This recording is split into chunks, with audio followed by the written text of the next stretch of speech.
Hey Heifers, and welcome to Angus IT, the podcast all about anxiety, depression, and masks. And not just the masks we put on to hide our true selves. You know, that facade you put on so people don't know how much of a hot mess you are, even though perhaps some people, I don't know who, it's not me, might be a little too obvious on how shambly they are. No, not that kind of mask. This is the COVID-19 masks we've been wearing for over a year, and the CDC has announced that people who are fully vaccinated scientifically are good to not wear masks. Now, that doesn't mean like everyone stopped wearing them. Certain establishments still want you to wear them, mostly because we don't have like a great way to figure out if someone's been vaccinated or not. So might as well just keep making everyone wear them. Whatever, I don't care. However, you know, I have been able to see more people. I got to see all of my old coworkers, for example, and we hugged each other, and I don't know. It made me think about the official transition from quarantine back to, I really hate to say it, normal life. What does that even mean? I don't know. In some aspects, you know, I've seen people who just never gave a shit from the get-go, and they've been partying nonstop. I was driving past this section of town that's kind of infamous for that, and the bar was crowded and there were so many people, and I hadn't seen that in so long. Like, a crowded restaurant to me is mind-blowing. Like, I haven't been going inside of restaurants for basically this whole time. Now that I've started to do that, the tables were still like spaced apart, but seeing that from afar, being that close again to people was jarring. But I also had this other weird feeling, and it was almost like none of this had ever happened. The idea that somebody could walk into a grocery store and someday I'll be able to do that and not wear a mask. And I guess in my head, I don't know what I was thinking in terms of what that slow transition might look like, but it's not like you can start wearing a half mask, you know, and doing things like that. It's like you have it on or not. And it's so weird to think that one article of clothing could make such a difference, but it does. And I think that's also really bizarre for me. It's become one of those stress things. Like, I used to have stress dreams that I'd forgotten to bring a mask into a grocery store or a Walmart, and I'd realized that everyone else was wearing theirs, and I was like, oh no, like I had stress dreams about it. That's how normal of a part of my life it became, and for all of us. And I think for me, the reason why the masks are so weird is that once they're off, I don't know how to explain it. It's just like nothing ever happened. And I know that's not true. I know a lot of us have gone through a lot, and we're not going to like easily forget it. At the same time, though, I see these fragments of what used to be. And, you know, some parts I thought would be really hard to get back into. Bars. I used to have major ordering phobia at bars. I'm just anxious. The thing can't fully describe why. I think I was like afraid of ordering something that wasn't on the on tap, and like not knowing beers and being called a stupid bitch, because that's totally what people do and care about. But, you know, I went out to a bar recently with my friends. Again, probably helped because not a ton of people were there and it was Wednesday night. But it's things like that where I did ease back into it. And in that aspect, I almost forgot that for a year and a half, I haven't been doing these things. And I think it's part of my mind wanting to forget it. We have parts of our lives that may not have been great, and we want to gloss over it. I know for me, my depression and anxiety messes with my memory. I don't hold memories as well. Like, there are certain parts of my life where I couldn't tell you specific details. Other people will be able to like tell stories about things that happen, and I'm like, oh, I forgot about that, you know, and it's just weird to kind of not really recall a year of your life or things like that. And in a way that's kind of been happening now is I think I really blocked out some of the other parts of this year, like when COVID first started, I was terrified because I had not prepared. I am never good in a disaster situation. I live in a hurricane zone. I never have water or canned goods on me. Every time I go to the grocery store to prepare for those things, I somehow leave with only dairy products. Like, what the hell am I doing? So having something like this where I didn't know how bad it would get, didn't understand the full like way it would transfer. Like, I used to wash my groceries. Do you guys remember that phase? I would be worried if I happened to wake up with like a scratchy throat. Like, we just didn't get it and people weren't taking it seriously, and then watching it just continue to spread. And, you know, I think after like the 2-month mark is when it really started getting itchy. I was like, oh gosh, the high of being able to possibly get a lot done while I'm at home faded. And ever since then, I've just kind of been floating in and out of depressive bouts. Like, I was really sad that I couldn't get to travel. Obviously, there were a lot of other horrible things going on too that I think we sometimes forget can still affect us overall. Like, oh, why am I depressed? Perhaps it's because the world is shit right now. But I don't think we tend to give ourselves that break. We don't let ourselves remember that we are allowed to be affected by things that perhaps didn't directly affect us, but are still going around, if that makes sense.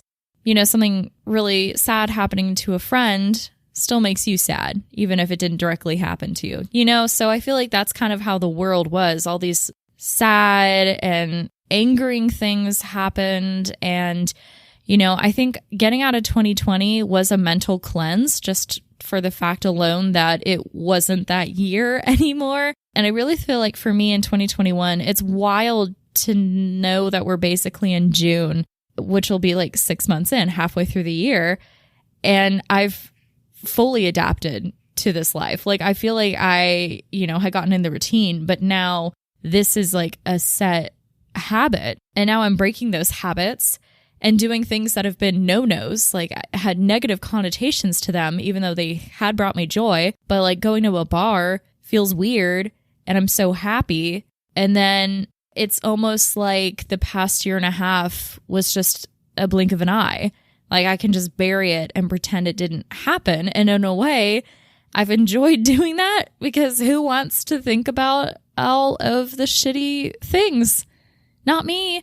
I don't think we should ruminate in a way over and over again the bad things that have happened to us. However, I think it's important to work through things and reflect, remembering what did happen to you or what was going on, and recognize how it affected you. Right now, I have been depressed, and I think it's because the end is in sight. We are close to being able to do things again, and it had been so long getting to participate in these fun activities that I had, in a way, forgotten how enjoyable they are. I no longer was sad thinking about it every day because it had been so long. I had accepted it. And now that we're back, I'm getting these little morsels again. And I think it's more emotional for us than we might think it is. There's almost hope, and hope is a very vulnerable and scary feeling because it's not guaranteed. And you might feel hopeful and positive about what happens, but in the back of your head, you're like, what if this like second strain pops up and I just got excited for this and it's taken away again? Can I go through that again? I think it's made everybody twitchy. I know I'm a little on edge, just being like, is this real? Can this really happen? And like I said, we're not necessarily having like a slow transition back. I guess we have with like opening up the restaurants again a while ago, and now it's half and half on the masks, whatever. But again, it feels like it's just going to be an on-off switch. And I don't think emotionally or out of my routine I can do that. It's very jarring. It's whiplash. I don't feel like it's real. I feel like I'm in a simulation again. I can't imagine life going any other way. And it's so weird, again, to think that like this has only been a year and a half of our entire lives. It's felt like a decade. And yet at some points, it feels like no time has passed. And I think a lot of us appreciate the small things now and are really grateful for the things we can participate in. However, mental health probably had like the best time of her life recently. Our minds might not be able to catch up with what the science says. This is a routine. We've been doing this for ages. We have been scared, and that's how these habits have formed. And to reverse that is not going to be an overnight thing. It's why a lot of people are worried about being socially awkward. I have talked to friends I've known for a very long time, and I know them really well, and we were still a little awkward when we got together. Like, we were just giggling, and it's like we, text every day, but we got to see each other in person, and we were like, let me touch your face. I don't know. It's weird. I know I keep saying that, but there will be hurdles we have to get over, muscles you had built up to get through certain situations that made you anxious. The situations were removed, and so you're a little dusty. Like, I know the next time I get on an airplane, which will be in October, I'm not going to know what to do. TSA used to terrify me because I was always afraid that I was going to take forever to put all my shit in the buckets. And then some people want you to keep your shoes on. Some people want you to take your shoes off. Other people behind you might be an asshole and they're like, move, move, move. And I'm like, I'm sorry, I overpack every single time. And I have 20 million things that need to be removed and put on these freaking baskets. Sitting on an airplane too, how's that going to work? Part of me wants to wear masks on airplanes all the time now because I'm like, if I can avoid that weird cold I always get, I'm totally down. But, things like that where I'm weird. I do really love airplane travel and airport culture. It's like fun me time usually. That's really weird. I know people tend to hate it. I don't like disgusting layovers you didn't plan for, but I get a high off of it. But I'm still rusty at a lot of things. And I think we got to appreciate that a lot of people are. Some people are going to be able to instantly dive in, but we'll never know what's actually going on behind it, if that makes sense. A lot of people, when they meet me, they have no idea I'm an anxious person. And part of that is because I've just worked very hard on myself to at least be functioning, let alone happy. That sounded really depressing. But I'll have moments where I've been having a panic attack. And I'm someone who has slow burn panic attacks where they boil on the inside and I can't release it. So I'll be talking at a party and then I pull aside one of my friends and I'm like, I'm having a panic attack. And they're like, really? I had no idea. You're being really funny. And I'm like, oh, haha, well, it's not fun on the inside. So just because someone might also seem like they're like, oh, this is nothing, they might be having inner turmoil and be really sad. So let's just pretend everyone isn't happy. That's how we're going to make ourselves feel better. Put them down and imagine that their life sucks to make you feel better. God, I'm so good at this. I've been depressed lately, and I've talked a lot about it on this podcast. Mostly because it's a mental health podcast about me. So it tends to come up here and there. And I think a lot of it is situational. I think that there's a lot of things maybe I've been holding on to and I didn't realize it. And now we're getting to do these things. And it's almost like I'm just now starting the mourning process of having lost it for so long. If that makes sense, the possibilities can be endless again, hopefully. And I never properly processed that maybe, or just certain other things in my life where I just never fully hit me until it came back. And it was real. It wasn't just figment of my imagination. We're in it now. And I think my body was just like, oh, wait, okay. We got a to-do list first. So if you wouldn't mind just tap it out for a month, we'll take care of this. I also just have shenanigans going on in my life. Nothing bad. Just, I think I just really don't feel myself right now. I'm not woo, Elaine, she's cool. I don't know, doing things is really hard. I'm recording this on a Tuesday and I don't know if I'm going to have the energy to edit it for Wednesday. And I really hate that because I really love having the schedule and being punctual, and I'm usually all over it. Even when I'm not in the mood, I can still edit and crank it out. And something's happened where I've just stopped everything.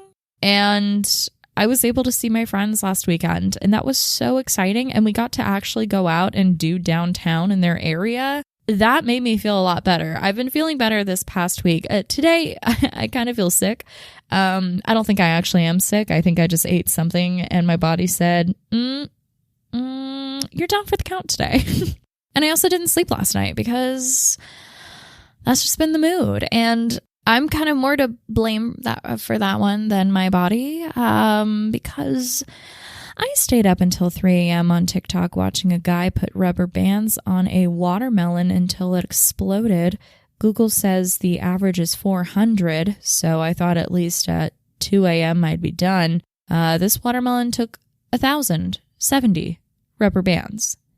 And I thought about leaving multiple times, but also so much time had passed, I'd invested, and it would be a shame if I left and then it instantly exploded. Like, what would have been the point of me being there?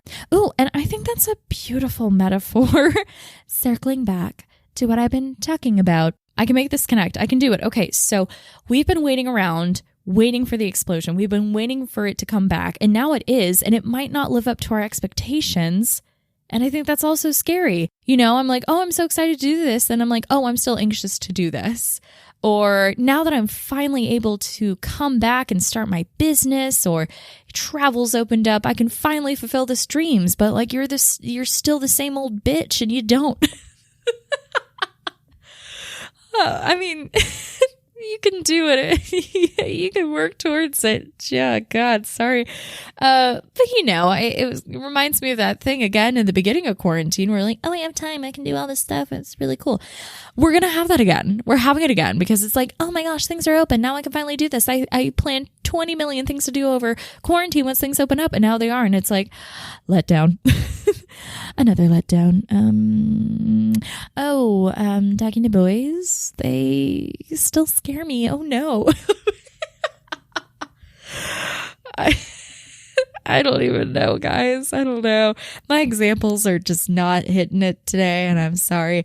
I'm really, I'm also recording from my couch. I'm just so over it. So I'm going to kind of wrap it up a little early. I'm just tired and I'm trying.